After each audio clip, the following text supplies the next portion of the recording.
Hello everyone, welcome to our Stage Talk Show at Eduna Media. I'm Lambodar. You are watching Eduna Media, India's trusted education channel, which gives you all updates related to career and education. Today we have the guest with us, Dr. Siddharth Ramji. He's the Dean of Maulana Azad Medical College. Welcome, sir. He's just going to speak about the Maulana Azad College, Medical College, and its future perspective. Once again, welcome, sir. Sir, can you tell me about Maulana Azad? Because Maulana Azad Medical College is the best college in the country, medical education is concerned. So, can you tell me about this college?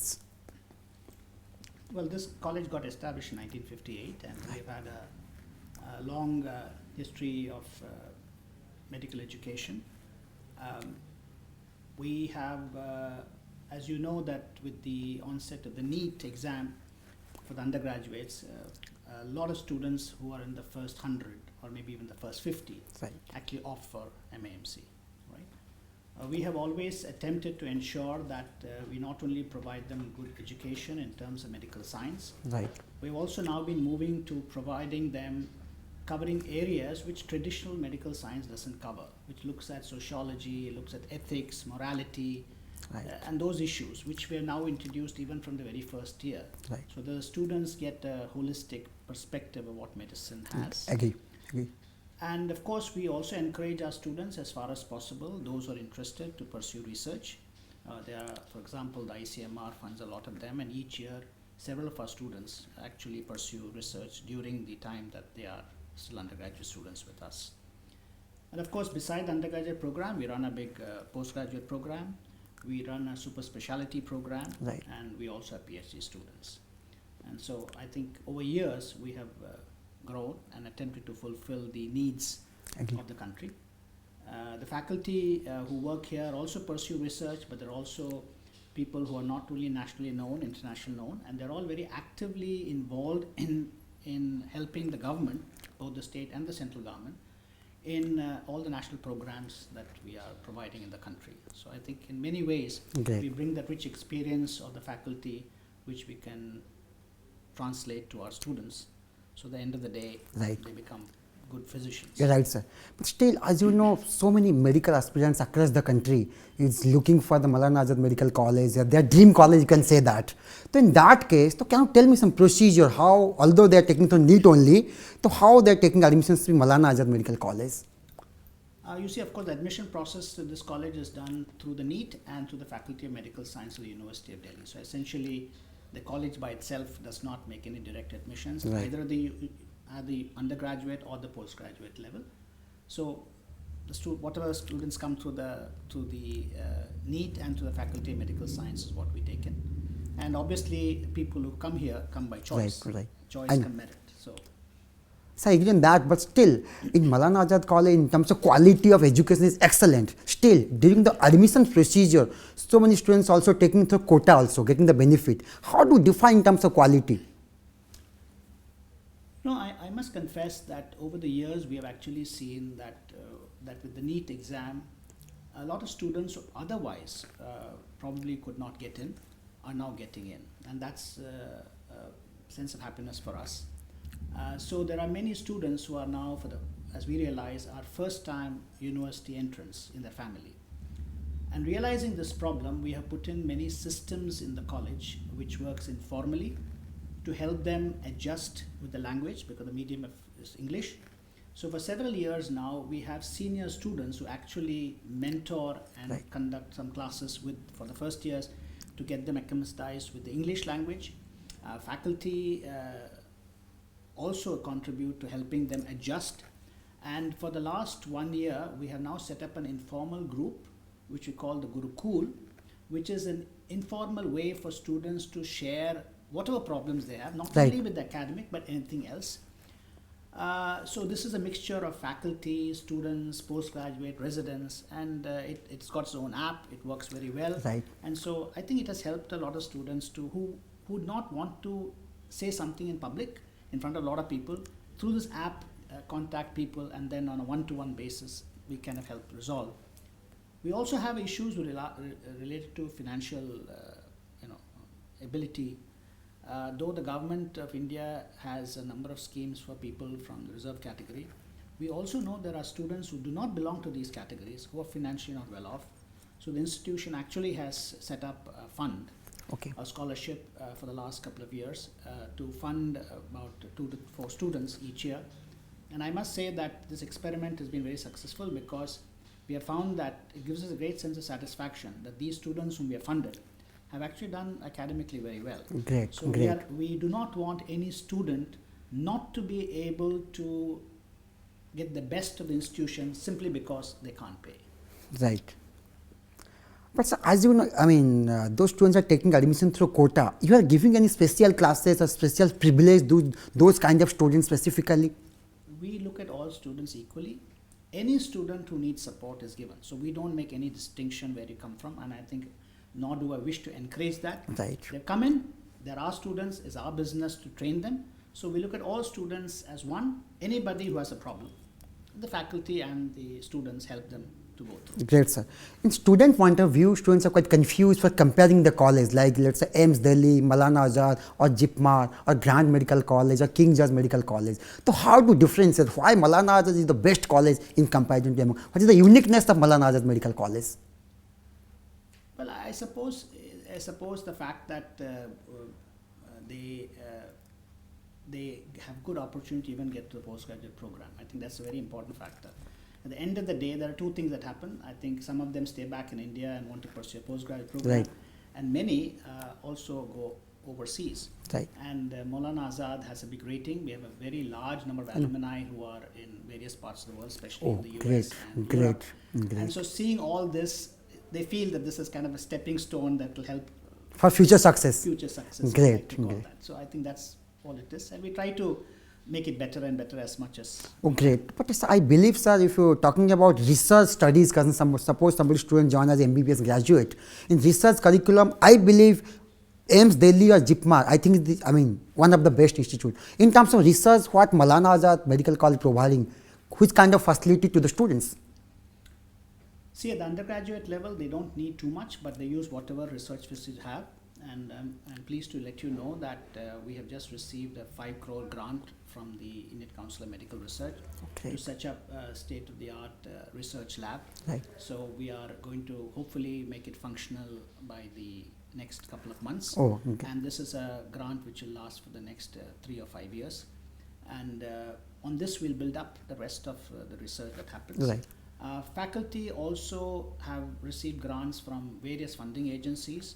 So we have many labs here which are of excellent background, doing a lot of genetic work, both in the clinical side and Right. basic sciences.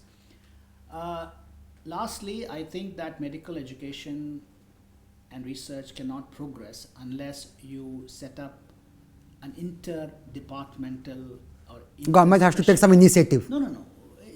Medicine alone can't help. You need people like the engineers and so on.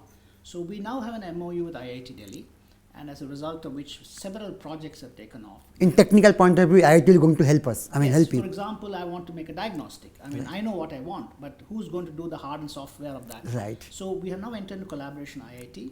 We are doing that. We have also looked at the fact that alternative systems of medicine that exist in this country should not be left behind. So we actually have an MOU with the department which looks at Ayush. Great. So we are also looking at how Ayush can be kind of linked into modern Medical healthcare. sector. Great. So I think we are slowly expanding to make it more holistic, bring in other partners on board, and I think that's the way eventually Great, sir, I great. see the institution needs to grow. But sir, you're talking about faculty, because everybody knows faculty is the backbone for the student's future success. So how to define about your quality of faculties and how they're helping the students? Okay, the faculty who come in here, of course, are selected to the UPSC, because being a central government faculty, they all come from there. But we encourage our faculty to do whatever they can. In fact, we at Maulana Azad are one of the Medical Council of India's regional centers for training people in medical education technologies. So therefore, Okay. they need to know how to teach, how to use the various resources, whether it's a Blackboard, whether it's a PowerPoint, or whatever else they have, group teaching, small group teaching, large classroom teaching, how to develop curriculum. Okay. So we do it we do it for all our new entrants. Plus, we also do it for several medical colleges linked with us, and we keep going through that. Right. So that is, I think, gives them an insight of how they should do that. Right. And of course, there are senior faculty who mentor them through that. And then for research, of course, we try to encourage them Great, as much sir. as possible. So in terms of placement opportunities, as you know, after MBBS, how do you think students are getting jobs? Or in terms of like one question is always arise among the students, like after pass out from Maulana Azad Medical College, can we do some compulsory in 2-year or 3-year rural practice or like that in Maulana Azad Medical College? Practice, compulsory practice, you can say that? No, currently there is no system for compulsory rural work after Okay. this. There are in some states, but certainly Delhi doesn't have it because this is a governmental policy. So most of our students, after completing of MBBS, are looking for a postgraduate placement. So that means in college point of view, they are totally free. But if they want to do the PG courses, they can do. There is no compulsory in terms of No, job is concerned. At the present moment, as far as Delhi is concerned, there is no such. There may be in other states, but Delhi doesn't have.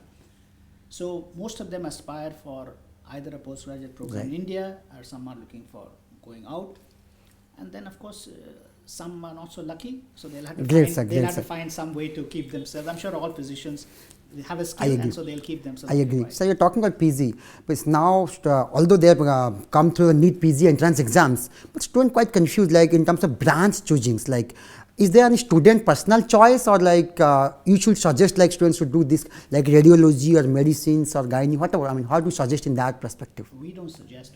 It's a student's choice. Still in terms of demand. I think there are several factors that decide how students opt for something. One of them is that they would need to be, they look at their prospects in terms of job opportunities. Somebody looks at in terms of the placement of in research work, Right. faculty positions, and then of course the commercial part of that, how much will they actually gain at the end. That is probably what they look at. So it's very difficult to gauge what they do, but I think more and more people are opting for clinical branches, and clinical branches which will give them an opportunity not only to do their basic post-graduation, but also probably super specialize, which means that they have a better placement, more income, it's Great, multiple sir. factors possibly operate. Great, sir. Sir, one thing like how do you suggest the newcomers, those who want to become a doctors? They already make a living because traditionally people used to either become a doctor or engineers. In doctor point of view, how do you suggest like newcomers like? You see, every time we get a fresh student, we have an induction program for a month in this institution. They go through several processes.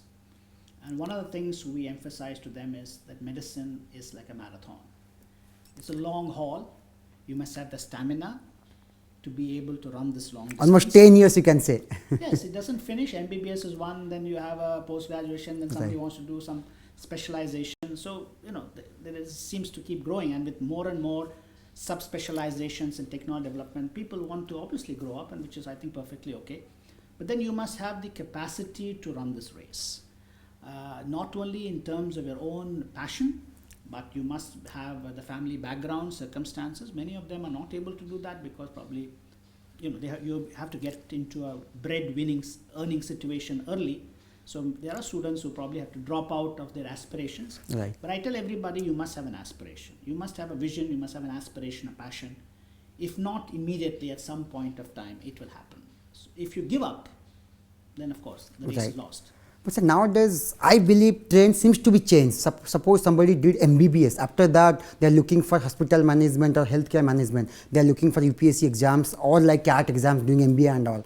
So how do you think? Because don't you think it will be like a they are doing the mistakes or they are doing something wrong by leaving the medical professions in terms of treating the patients? How do you think in that perspective, as future is concerned?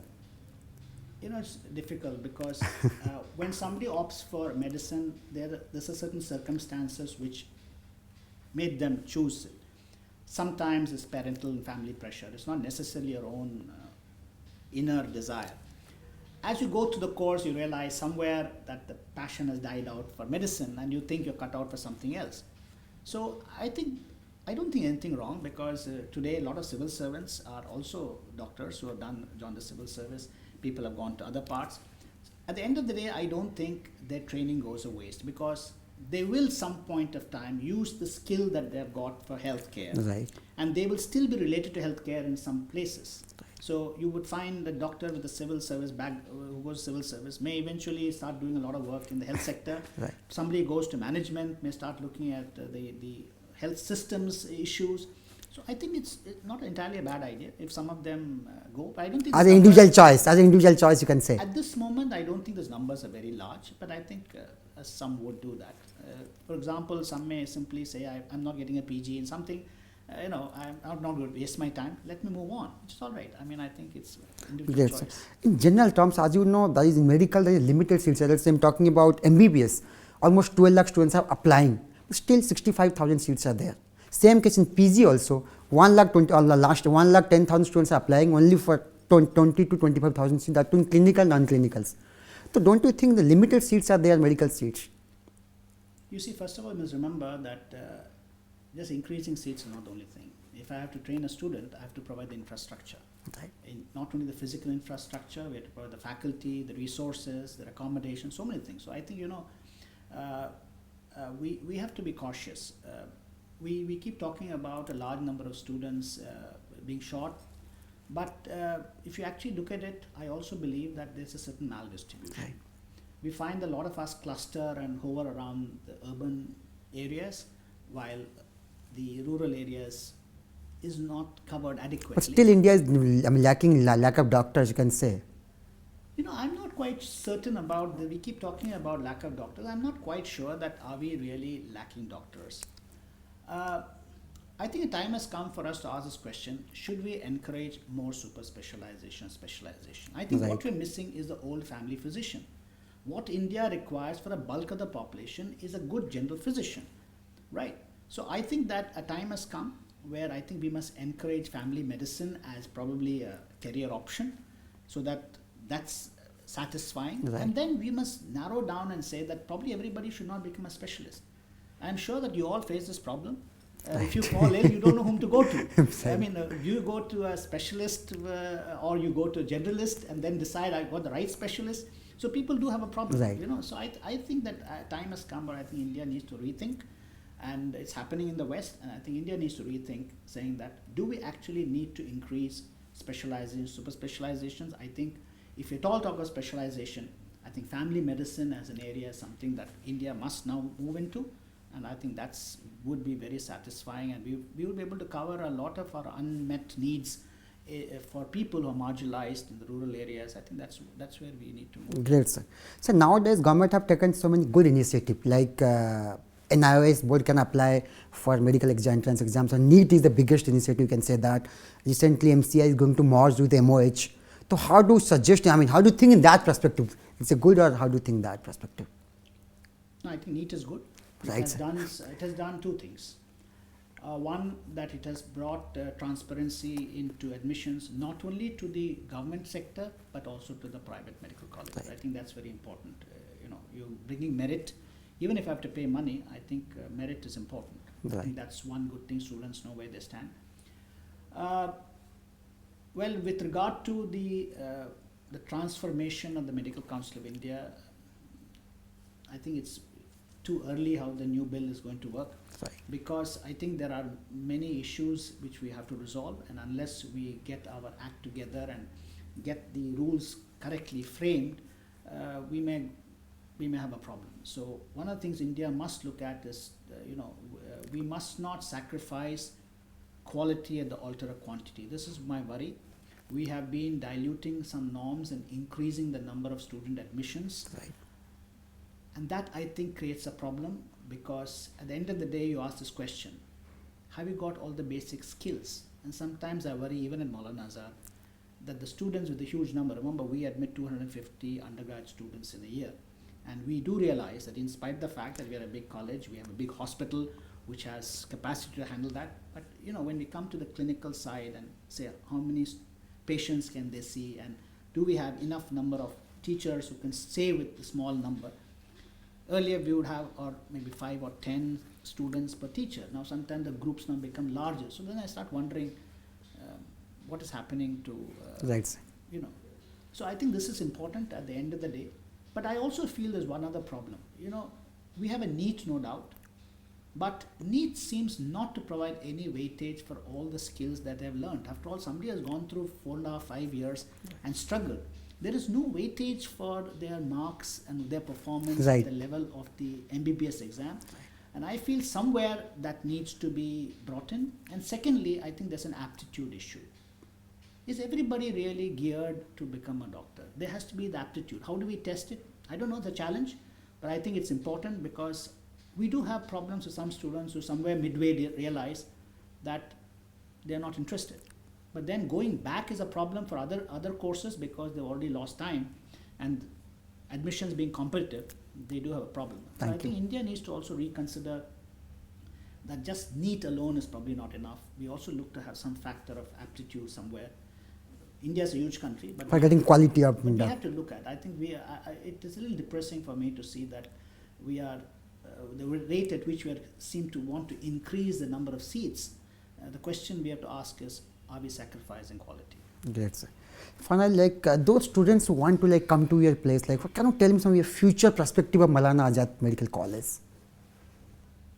Well, we as an institution, we realize since the student numbers are large, we need to also utilize simulation conditions. We have a good simulation lab, so a lot of students utilize simulation labs to learn skills, because obviously with such large numbers and the time being only what it is, they can't do everything on a patient. So they all go through simulation in surgical skills and so on during the undergraduate program. We also use it for the postgraduates, and we are trying to expand the simulation lab for covering areas which currently are not covered, and we hope that the government will give us the funds for providing the wherewithal for that.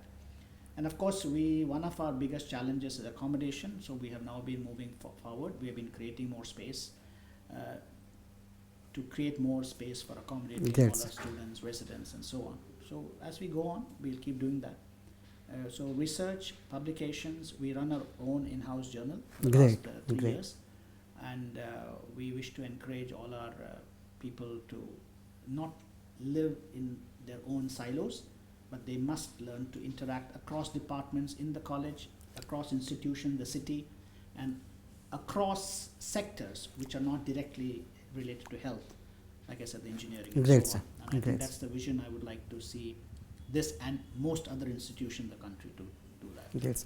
Thank you, sir, for sharing your views and the future perspective of Maulana Azad Medical College. Once again, thank you, sir. Thank you so much. Hello, viewers. Like today, we have the guest with Dr. Siddharth Ramji, who is the Dean of Maulana Azad Medical College. And thank you for watching us. If you have any doubts, any queries, kindly mail us edunamedia@gmail.com. Once again, thank you. Have a good day.